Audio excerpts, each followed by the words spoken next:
하나님은 나를 사랑하십니다. 하나님은 나를 치유하십니다. 하나님은 나를 축복하십니다. 오늘 하나님의 놀라운 은혜가 임하기를 주의 이름으로 축복합니다. 우리 권사님 특별히 자제분이 지금 한국에 가서 이렇게 열심히 직장생활하고 있는 우리 권사님 자제분이 있습니다. 특별히 이곳에서 20, 30년 나고 자라서 한국말도 익숙하지 않은데 한국에서 적응하고 또 이렇게 살아가는 것이 사실 쉽진 않습니다. 그런데 이제 4월 달에 아기가 태어나게 되는데 잘 태어날 수 있도록 위에서 기도해 주시기를 부탁드리고 그런데 특별히 미국에 오고 싶어서 또 이제 향수병이 걸렸다. 우리 권사님이 또 이렇게 이야기를 하더라고요. 그래서 한국말이 익숙하지 않기 때문에 우리 권사님 가서 여러 가지 많이 도와주고 이렇게 오셨는데 앞으로 그곳 가운데 잘 적응해서 또 소기의 목적을 잘 이루고 돌아올 수 있도록 기도해 주시기를 바랍니다. 마찬가지로 한 청년이 있었습니다. 이 청년은 미국에서 태어나서 30년을 자랐습니다. 그리고 한국말도 잘 익숙하지 못하지만 또 한국의 아주 유명 굴지의 기업에서 스카웃 되어서 이렇게 한국에서 직장생활하게 되었다고 합니다. 어느 날 회사에서 직장생활을 하는 가운데 점심을 먹고 들어오는데 과장님이 그렇게 이야기를 했다고 합니다. 자네 우리 점심도 먹고 있는데 입가심으로 계피 사탕 하나 먹을라나 이렇게 이야기를 했습니다. 그때 그 사람이 그 사원이 생각을 했습니다. 한국 사람들이 개고기를 좋아하는 건 알지만 계피를 가지고 사탕을 만들어 먹는 줄은 참 몰랐다라고 생각을 해서 아닙니다. 안 먹겠습니다라고 이야기했다고 합니다. 그러니까 그래 그럼 자네는 계피 사탕을 안 좋아하니 그러면 눈깔 사탕 하나 먹을라나 이렇게 이야기했다고 합니다. 아니 어떻게 눈알을 가지고 그렇게 사탕을 만들어 먹나 깜짝 놀라는 가운데 물어봤다고 합니다. 과장님 그러면 그거 누구 겁니까? 라고 물어보니까 이 과장님이 하신 말씀이 부장님 거 가져왔어 그렇게 이야기했다고 합니다. 그 이야기 듣고 기절할 뻔했다 그렇게 한 그 기록을 본 적이 있습니다. 어느 날 오후 이렇게 좀 졸고 있는데 그 과장님이 이제 한국에 와서 적응하는데 좀 힘들까 싶어가지고 이야기했다고 합니다. 여보게 좀 피곤해 보이는데 일 마치고 우리 아내가 끓여준 내장탕 좀 먹을라나 이렇게 이야기했다고 합니다. 그러니까 이 사원이 생각하기를 어떻게 아내의 내장을 꺼내가지고 이렇게 탕을 끓이나 참 졸도할 뻔했다 그렇게 합니다. 우리 부모님이 사는 나라는 참 이상하구나 그런 생각을 하고 이제 일을 마치고 길을 가는데 식당이 있는데 한 간판이 눈에 들어왔습니다. 거기 보니까 할머니 뼈 해장국. 어떻게 할머니 뼈를 가지고 해장국을 끓일 수 있을까? 도저히 무서워서 이 사회에 못 다니겠다라고 생각했는데 그 옆에 보니까 더 무서운 것이 있었다고 합니다. 할머니 산채 비빔밥. 그러면서 어떻게 할머니를 산채로 비빔밥을 이렇게 하나 생각을 했다고 합니다. 이건 한마디로 하는 문화적 충격이고 다른 말로 하면 언어에 대한 충격이고 다른 말로 하면 언어에 대한 오해이기도 합니다. 우리가 신앙생활 하다 보면 신앙생활 하는 가운데도 그런 오해가 있을 수 있습니다. 예수를 믿는데 왜 고난이 오는가? 교회를 잘 다니는데 왜 나에게 시험이 오는가? 기도를 해도 응답이 없어 보이는 그러한 때가 있다라고 하는 것입니다. 신앙생활 하면서도 과정을 보면 오해할 수 있습니다. 그러나 결론을 알면 쉬워진다는 것입니다. 대개 믿음생활 하면서도 결론을 몰라서 우리가 불안해하는 것입니다. 과정이 어려워도 결론이 확실한 사람은 방황하지 않고 낙심하지 않게 되어집니다. 축구도 결론을 알고 보면 재미가 있습니다. 즐길 수 있습니다. 마찬가지로 우리들도 결론을 하나님 앞에 알고 신앙생활할 때 때로는 내게 닥쳐오는 여러 가지 오해들, 고난들, 시험들, 문제거리들이 그것이 나를 낙심하게 하거나 방황하게 하지 않는다라고 하는 사실을 우리는 기억해야 할 것입니다. 저와 여러분은 예수님을 믿음으로 구원받았습니다. 예수님을 믿고 구원받은 저와 여러분들에게는 이제 저주가 떠나간 줄로 믿습니다. 하나님의 자녀가 되는 권세가 저와 여러분들에게 있는 줄로 믿습니다. 예수님 안에서 의롭다함을 입은 존재가 된 줄로 믿습니다. 예수님께서 십자가에 못 박혀 죽으심으로 저와 여러분의 결론은 이미 끝났습니다. 우리의 결론은 승리요, 우리의 결론은 축복인 줄로 믿습니다. 그러나 그 과정은 힘이 듭니다. 그 과정은 안개 속을 걷는 것 같이 막막해 하기도 합니다. 혹시 하나님은 나를 잊지 않으셨는가? 혹시 하나님이 나에게 관심이 없는 것은 아닌가라고 하는 사탄의 생각에 빠져들기 쉽다라고 하는 것입니다. 그러나 분명한 것은 과정은 결론이 아니라는 것입니다. 과정은 곧 지나가고, 그리고 하나님께서 우리를 아름답게 만드셔서 우리를 통하여 찬송했던 것처럼 하나님이 영광이 되게 하시고 하나님이 찬송이 되게 하는 저와 여러분들의 삶이 될 줄로 믿습니다. 왜 그렇습니까? 그것은 바로 하나님께서 우리를 위하여 쉬지 않고 일하고 계시기 때문입니다. 그래서 오늘 본문 1절은 그렇게 말씀하고 있습니다. 나는 시온의 공의가 빛같이, 예루살렘의 구원이 햇불같이 나타나도록 시온을 위하여 잠잠하지 아니하며 예루살렘을 위하여 쉬지 아니할 것인즉. 지금은 이스라엘이 포로가 되어서 도저히 회복할 가능성이 없어 보입니다. 그럼에도 불구하고 하나님은 우리를 포기하지 않으시고, 그럼에도 불구하고 하나님은 우리를 잊지 아니하시고, 하나님께서는 우리를 회복시키시고, 그리고 하나님의 영광이 되도록 이스라엘을 만드시겠다, 저와 여러분을 그렇게 만들어주시겠다 말씀하고 있습니다. 혹시 인생의 길목에서 길을 잃어버리고 있지는 않습니까? 힘들고 어려운 과정 가운데 삶의 목적과 의미를 잃어버리고 있지는 않습니까? 오늘 말씀을 통해 하나님께서 하나님의 영광이 우리 가운데 임하고 하나님께서 우리를 위하여 일하기 시작하셨다라고 하면 그 무엇도 우리를 막을 수 없습니다. 사탄도 방해할 수 없다라고 하는 사실을 기억하시기 바랍니다. 현재가 비록 불투명해 보이고 불확실해 보이고 어두워 보이고, 그러나 그럼에도 불구하고 좌절하거나 절망하지 마시기 바랍니다. 하나님께서는 반드시 우리를 통해서 하나님의 영광이 드러나게 하시고 구원의 햇불이 높이 드러날 수 있도록 축복의 통로로 만들어주실 줄로 믿습니다. 우리의 결론이 무엇입니까? 하나님께서 우리에게 주신 축복이 무엇입니까? 오늘 본문은 몇 가지로 우리에게 이야기하고 있습니다. 첫째로 보면 하나님께서 우리에게 주신 축복은 우리에게 새 이름을 주신다라고 말씀하고 있습니다. 오늘 2절은 그렇게 말하고 있습니다. 열방이 내 공의를, 열왕이 다 내 영광을 볼 것이요 너는 여호와의 입으로 정하실 새 이름으로 일컬음이 될 것이며. 저와 여러분들에게 새 이름을 주신다라고 말씀하고 있습니다. 이미 저와 여러분들은 예수님으로 말미암아 새로운 이름이 저와 여러분들에게 주어진 줄로 믿습니다. 우리의 지금까지 옛 이름으로는 살 수가 없습니다. 하나님의 축복을 받을 수가 없습니다. 그러나 하나님께서 우리에게 주실 새 이름으로 말미암아 우리는 참된 축복과 하나님의 놀라운 구원이 저와 여러분들에게 임하게 되는 줄로 믿습니다. 이름이 새로워졌다라고 하는 것은 뭘 말하고 있냐면 새로운 존재가 되었다는 거죠. 저와 여러분은 새로운 존재가 된 줄로 믿습니다. 새로운 신분을 가지게 되었다는 것입니다. 그래서 고린도후서 5장 17절은 이렇게 말씀하고 있습니다. 그런즉 누구든지 그리스도 안에 있으면 뭐라고요? 새로운 피조물이라. 이전 것은 지나갔으니 보라 새 것이 되었도다. 저와 여러분은 새 것이 되었습니다. 새로운 이름이 저와 여러분들에게 임하고 새로운 이름이 저와 여러분들에게 주어진 줄로 믿습니다.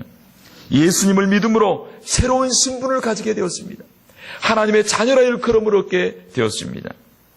우리는 과거에는 사단의 종이었고 세상의 풍속을 쫓고 세상의 공중권신 잡은 자를 따라 다녔던 사람들입니다.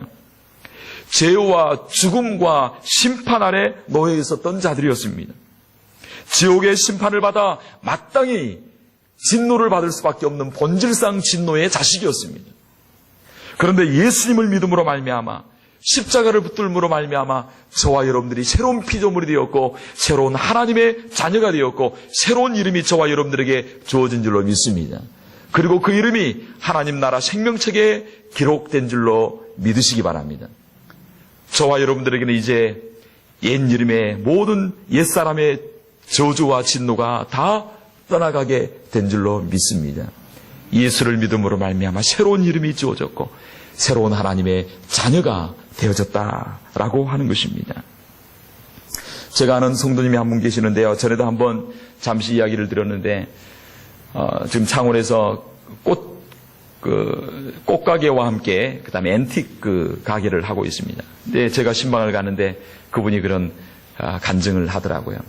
자기 어릴 때 세 명의 아주 단짝 3명의 친구가 있었는데 다른 2명의 친구는 믿는 집안에서 신앙생활을 했는데 본인은 믿지 않는 집안에서 신앙생활을 했습니다. 그런데 그 부모님이 부자여셨는데 부모님이 무슨 일만 있으면 뭐 하냐면 그 진주에서 가장 용하다라고 하는 그 점쟁이가 있다고 합니다. 그 점쟁이 가서 점을 보고 무슨 일을 이렇게 했었는데 이 따님이 이제 이 딸이 신앙생활 하니까 부모님이 핍박도 많이 했죠. 그런데 이 3명의 친구가 믿음 생활을 너무 잘하면서 학교를 갔다 오다 말고 늘 뭐 하냐면 여리고성을 들듯이 그 점쟁이 할머니 집에서 이렇게 뱅뱅 돌면서 하루 몇 번씩 돌면서 이렇게 그 기도를 했다고 합니다.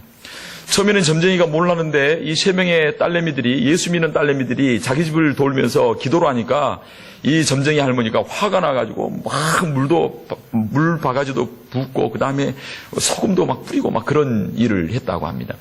근데 학교를 갔다 오다가 계속해서 그 점쟁이 할머니 집에 이렇게 기도를 하게 되는데 이 할머니가 갑자기 이 교회를 오기 시작한 거예요. 교회를 오기 시작한 거예요. 그 점쟁이가 그 진주에서 유명한 점쟁이거든요. 근데 할머니고 그랬는데 왜 교회로 오게 됐냐면 갑자기 자기에게 그런 이야기를 누군가가 하는 거예요. 당신 아들이 내년에 바다에 가서 죽을 거다고. 점쟁이가 너무 잘 믿잖아요. 그런 것도. 점쟁이니까.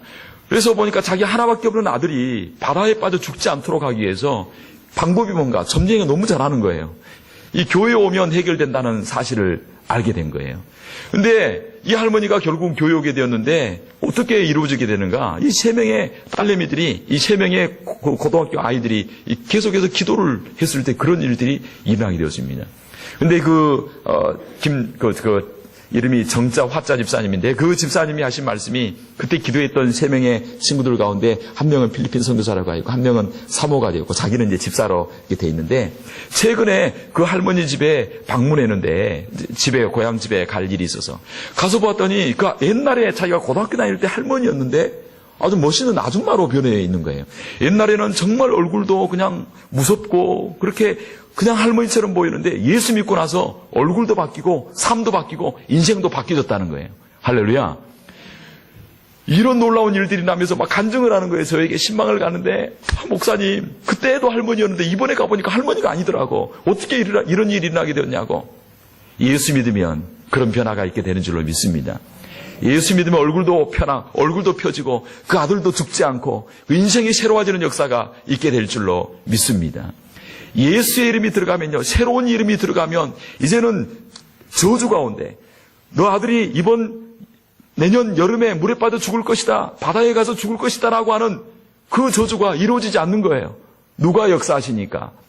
하나님이 역사하시니까. 예수의 새로운 이름이 들어가면 진노와 저주와 공중고지 잡은 자와 모든 것들이 다 떠나가는 역사가 있게 될 줄로 믿습니다.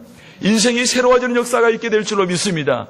저와 여러분 가운데 새로운 이름, 예수 이름이 들어가고 저와 여러분이 새로운 피조물이 되어서 하나님의 자녀가 되었기 때문에 이제 내가 죽어도 구원받을 수 있고 나의 내세와 천국이 보장된 줄로 믿습니다.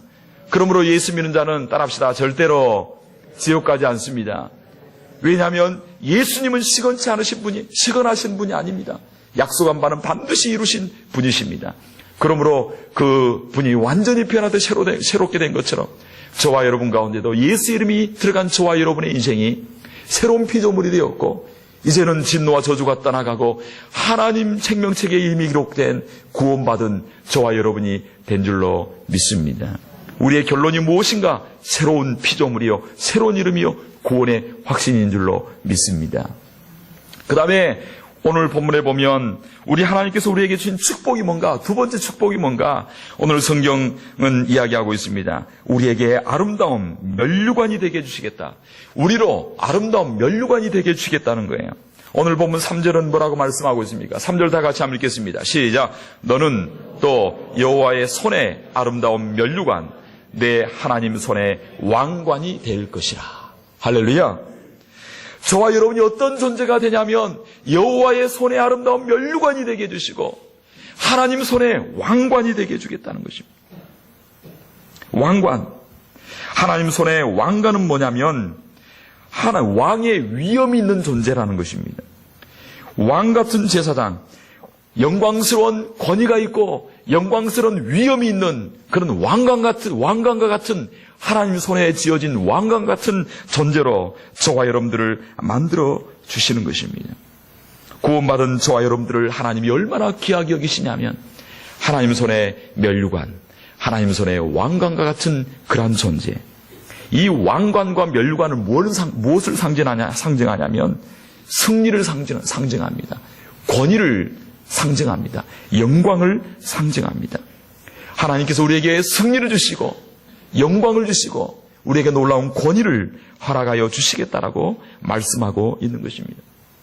이스라엘 백성들을 아름다운 면류관, 하나님 손의 왕관이 되게 해주신 것처럼 저와 여러분들을 하나님 손의 면류관같이 존귀하고 권위가 있고 영광스러운 존재로 저와 여러분들을 만들어 주신 줄로 믿습니다.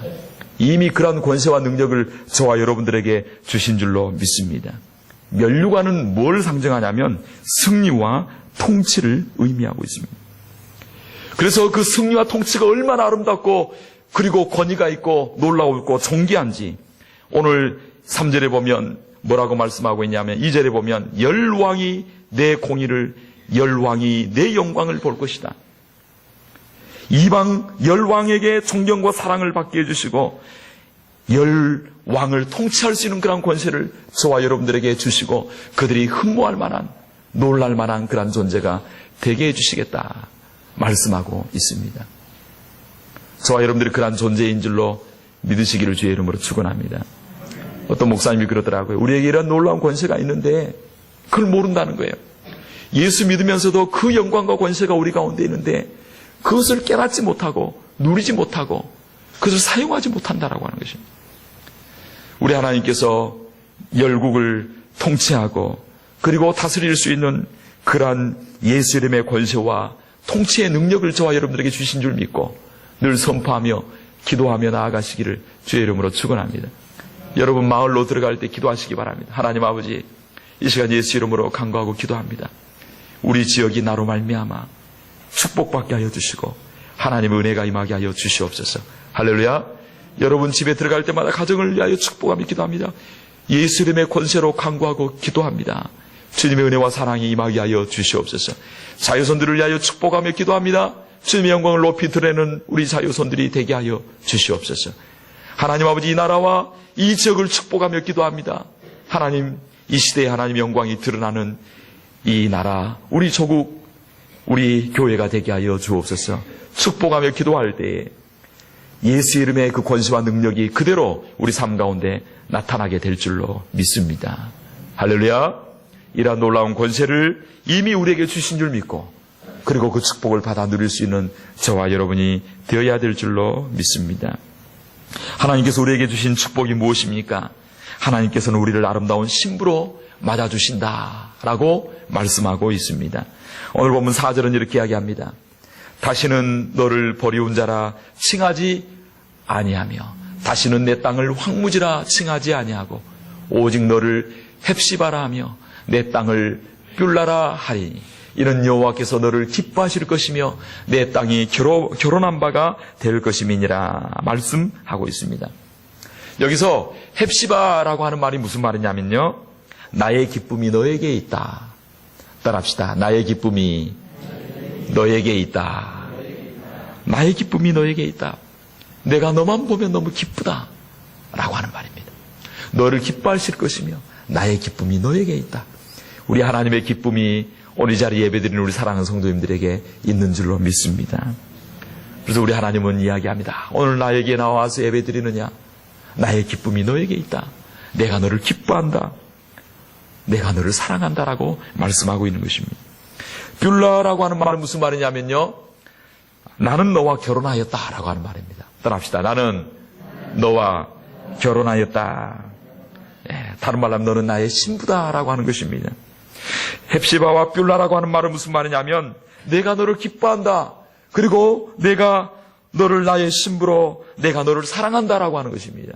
우리 하나님께서 저와 여러분을 기뻐하시고 저와 여러분을 사랑하신다. 오늘 말씀하고 있는 것입니다. 그런데 원래 이스라엘은 어떠한 존재였냐면요, 버림받은 존재였습니다. 버림받았었습니다. 우상숭배함으로 떠나갔었습니다. 다말처럼. 그런데 오늘 4절에 앞절에 보면 그렇게 말하고 있죠. 다시는 너를 버리운 자라 칭하지 아니하며 다시는 내 땅을 황무지라 칭하지 아니하고. 원래는 버림받은 존재였습니다. 그리고 황무지와 같은 인생이었습니다. 그래서 이방 민족이 쳐들어왔을 때 그 누구 하나 편들어주는 사람이 없었고 그 누구 하나 도와주는 사람이 없었습니다. 버림받은 존재였습니다. 과거에 우리는 어떤 존재였습니까? 우리들도 죄로 말미암아 하나님께 버림받은 존재들이었습니다. 그러나 하나님께서 우리를 다시 신부로 맞아주시고 이제는 절대 너를 버리지 아니하고 내가 너를 기뻐하고 내가 너를 사랑하겠다 말씀하고 있습니다. 예수를 믿는다는 것은 버려왔던 자리에서 구원받은 자리로, 하나님의 사랑받는 자리로, 하나님의 기뻐하는 존재로 다시 태어나는 것입니다. 이 시간 우리 이 자리에 앉아있는 사랑하는 귀한종들, 하나님의 사랑과 그 기쁨을 항상 받아 누림으로 말미암아 감사와 찬양이 넘치는 저와 여러분 되기를 주의 이름으로 축원합니다. 그래서 늘 얼굴에 미소가 있고 늘 감사가 넘치고 하나님의 사랑을 받으니 하나님의 기쁨이 되는 존재가 되었으니 늘 그 사랑 가운데 감사하며 감격하며 하나님 앞에 영광 올려드릴 수 있는 그 끊임없는 사랑을 받아 누리는 저와 여러분 되기를 주의 이름으로 축복합니다. 하나님께서 우리에게 주신 축복이 무엇입니까? 오늘 본문은 말씀하고 있습니다. 파수꾼을 우리를 위하여 세워주신다 말씀하고 있습니다. 오늘 보면 6절 7절은 이렇게 말하고 있습니다. 예루살렘이여 내가 너의 성벽 위에 파수꾼을 세우고 그들로 종일 종야에 잠잠치 않게 하였느니라. 너희 여호와로 기억하게 하시는 자들아 너희는 쉬지 말고 또 여호와께서 예루살렘을 세워 세상에서 찬송을 받게 하시기까지 그로 쉬지 못하시게 하라 말씀하고 있습니다. 하나님께서는 저와 여러분들을 위하여 파수꾼을 세워주신다라고 말씀하고 있습니다. 그래서 종일 종야로 저와 여러분들을 지켜주시는 줄로 믿습니다. 파수꾼을 세워 원수들을 물리쳐주시고 악한 무리들을 쫓아내주시는 것입니다. 그래서 어떻게 하는가? 악한 자가 만지지도 못하게 하고 가까이 오지도 못하도록 하나님께서 늘 보호하시고 막아주신다. 그 보호하심 때문에 저와 여러분들이 오늘 여기까지 온 줄로 믿습니다. 그리고 앞으로도 우리 하나님께서 하나님의 파수꾼을 세우셔서 저와 여러분들을 지켜주실 줄로 믿습니다. 그렇게 해서 어떻게 하시는가? 이제는 농사를 지어서 예전까지는 농사를 지어도 원수들이 와서 다 먹어버렸습니다. 그런데 이제는 하나님께서 그 원수들을 막아주심으로 우리에게 주신 축복들을 받아 누릴 수 있게 해주시겠다라고 말씀하고 있습니다. 여러분 손으로 수고한 대로 먹을 수 있게 되기를 바랍니다. 하나님께서 원수들을 막아주심으로 주신 축복들을 받아 누릴 수 있게 되기를 바랍니다. 할렐루야. 여러분 아름다운 태양과 들판을 볼 수 있는 눈을 가진 것에 대해 여러분 감사하시기 바랍니다. 오늘도 심장이 콩닥콩닥 뛴으로 말미암아 이렇게 건강하게 생활할 수 있는 데 대하여 감사할 수 있게 되길 바랍니다. 하나님이 지금이라도 여러분의 시간을 취하여 가시면요 당장 시간 내어놓고 하나님 앞에 가야 됩니다. 그런데 하나님이 파수꾼을 하나님께서 지키시고 보호하심으로 말미암아 오늘까지 오게 된 것처럼 앞으로도 우리 하나님이 저와 여러분을 축복해 주심으로 주신 축복들을 받아 누리게 해 주시는 것입니다. 할렐루야. 또 하나님께서 약속하신 모든 축복들을 다 받아 누릴 수 있는 하나님이 지키시고 보호하심으로 그 누릴 수 있는 저와 여러분이 되었으면 참 좋겠습니다. 고 이병철 회장이 그랬다 그러잖아요. 삼성을 창업한 그분이 그렇게 많은 재산이 가지고 있었는데 당뇨로 말미암아 음식을 먹을 수가 없어서 늘 보리죽만 먹었다 그러잖아요. 내가 이렇게 돈이 많은데, 내가 이렇게 할 수 있는 게 많은데, 내가 왜 이 보리죽만 먹어야 되냐고. 그러면서 차 안에서 그냥 보리죽 봉지를 그냥 막 던져가지고 그런 비화가 있습니다. 그래서 차 안 그 더럽힌 것을 막 기사들이 치우고 그랬다고 하고 생각만 해도 화가 나는 거예요. 이렇게 많은 걸 가지고 있는데 왜 내가 못 먹냐고. 왜 고기도 못 먹고 왜 좋은 거 못 먹냐고. 여러분 볼 수 있는 눈을 가지고 마시는 것을 먹을 수 있고 두 발로 걸을 수 있고 손으로 다른 사람을 위하여 봉사할 수 있는 부분에 대하여 하나님 주신 축복을 받아 누릴 수 있다는 사실 앞에 감사할 수 있게 되기를 주의 이름으로 축원합니다. 하나님이 파수꾼을 보내 지키심으로 말미암아 원수를 막아주셨기 때문에 저와 여러분들이 있는 것이고, 그리고 하나님께서 원수들을 막아주셨기 때문에 오늘 본문 9절에 보면 그렇게 말하고 있습니다. 오직 수수한 자가 그것을 먹고 나 여호와를 찬송할 것이요 거둔 자가 그것을 나의 성소들에서 마시리라. 먹고 성소에 나와서 또한 주를 위하여 봉사할 수 있는 그러나 하나님의 축복을 받아 누릴 수 있도록 해주신다 말씀하고 있습니다. 우리는 과정 가운데 살지만 이단 확실한 네 가지 결론을 붙들고 살아야 됩니다. 할렐루야. 이 네 가지 결론이 이루어지게 해주시고 그리고 그것이 성취되도록 하나님께서는 일하십니다. 그럼에도 불구하고 또한 우리가 해야 될 일이 있습니다. 해야 될 것이 무엇입니까? 오늘 본문 6절 7절은 그렇게 말하고 있습니다. 너희 여호와로 기억하게 하시는 자들아 하나님을 쉬지 못하시게 하라. 7절 이렇게 말하고 있죠. 또 여호와께서 예루살렘을 세워 세상에서 뭘 받으시기까지? 찬송을 받게 하시기까지. 따라합시다. 그로 뭐하지 못하게 하라? 쉬지 못하시게 하라. 하나님은 하나님께서 이스라엘 나라를 회복하시기까지, 하나님께서 영광을 받으시고 찬송을 받으시기까지 우리가 해야 될 일이 뭔가? 그로 쉬지 못하시게 하라. 이 말이 무슨 말이냐면요, 제발 너희들이 나 좀 쉬지 못하도록 했으면 좋겠다. 이 말은 무슨 말이냐면 내가 너희를 위하여 일하고 싶다. 내가 너희에게 이러한 축복을 주고 싶다. 내가 너희에게 이러한 은혜를 베풀고 싶다. 우리 하나님 앞에 문제될 것이 없는 줄로 믿습니다. 어떤 문제일지라도 하나님 앞에 내어놓으면 다 해결될 줄로 믿습니다. 누가 우리를 구원하십니까? 누가 우리를 회복하십니까? 누가 우리를 축복하십니까? 누가 우리를 고통과 실패와 절망 가운데서 우리를 건져낼 수 있는 분이십니까? 그분은 바로 하나님밖에 없는 줄로 믿습니다. 문제를 해결하신 이는 하나님이십니다. 그러므로 그 하나님 앞에 쉬지 못하도록 우리가 해야 될 것은 뭔가? 그분 앞에 간구하고 기도하는 것인 줄로 믿습니다. 기도함으로 하나님을 쉬지 못하시게 해야 됩니다. 우리가 간구하고 기도할 때 역사하는 힘이 많고 믿음의 기도는 병든 자를 일으켜 세운다라고 말씀하고 있습니다. 나 여호와가 말하노라. 내가 너희를 일하고 내가 너희에게 축복 베풀기를 원하고 내가 너희가 번성하고 잘 되기를 원한다. 그러나 그럼에도 불구하고 이스라엘 족속이 이와 같이 자기들에게 이루어주기를 내게 구하여야 할지니라. 에스겔서 36장 37절에 말씀하고 있습니다. 하나님께서 우리에게 일하고 싶어 하십니다. 우리에게 놀라운 은혜를 베풀어 주시기를 원하십니다. 그 과정 가운데 힘들고 어렵지만 우리가 해야 될 일이 뭔가? 여호와로 쉬지 못하도록 부르짖어 간구하고 기도해야 될 줄로 믿습니다. 우리가 기도할 때 우리 가정이 삽니다. 기도할 때 우리 자신이 삽니다. 기도할 때 교회가 살고 이 시대가 살아나는 역사가 있게 될 줄로 믿습니다. 에레미야 33장 2절 3절은 말씀하고 있습니다. 일을 행하시는 여호와, 그것을 지어 성취하시는 여호와, 그 이름을 여호와라는 이가 이같이 일어나라. 너는 내게 부르짖으라. 내가 내게 응답하겠고 내가 알지 못한 크고 비밀한 일을 내게 보이리라. 올해 남은 삶이 모든 일을 행하시고 성취하신 하나님, 그 하나님께서 우리를 위하여 일하게 하시고 우리를 위하여 역사하시는 삶이 되어서 축복의 통로가 되는 저와 여러분 되기를 주의 이름으로 축복합니다. 이 시간 한번 기도하기로 합니다. 하나님 아버지, 제가 여호와로 쉬지 못하시도록 하나님께서 그토록 주시기로 원하시는 놀라운 은혜와 하나님 영광을 드러내는 우리의 삶이 되게 하여 주옵소서. 우리를 새로운 피조물로 삼아주시고 우리를 하나님 손에 멸관과 영광같이 권세 있게 사용하기로 원하시고 우리 하나님께서는 우리를 아름다운 신부로 맞아주시고 사랑하여 주십니다. 우리를 지키시고 보호하여 주십니다. 그 주님 앞에 하나님 2015년 한 해 주님 영광 올려드리는 우리의 삶, 우리 교회, 우리 자녀손 되게 하여 주옵소서. 이 시간 기도함으로 나아가기로 합니다. 기도하겠습니다.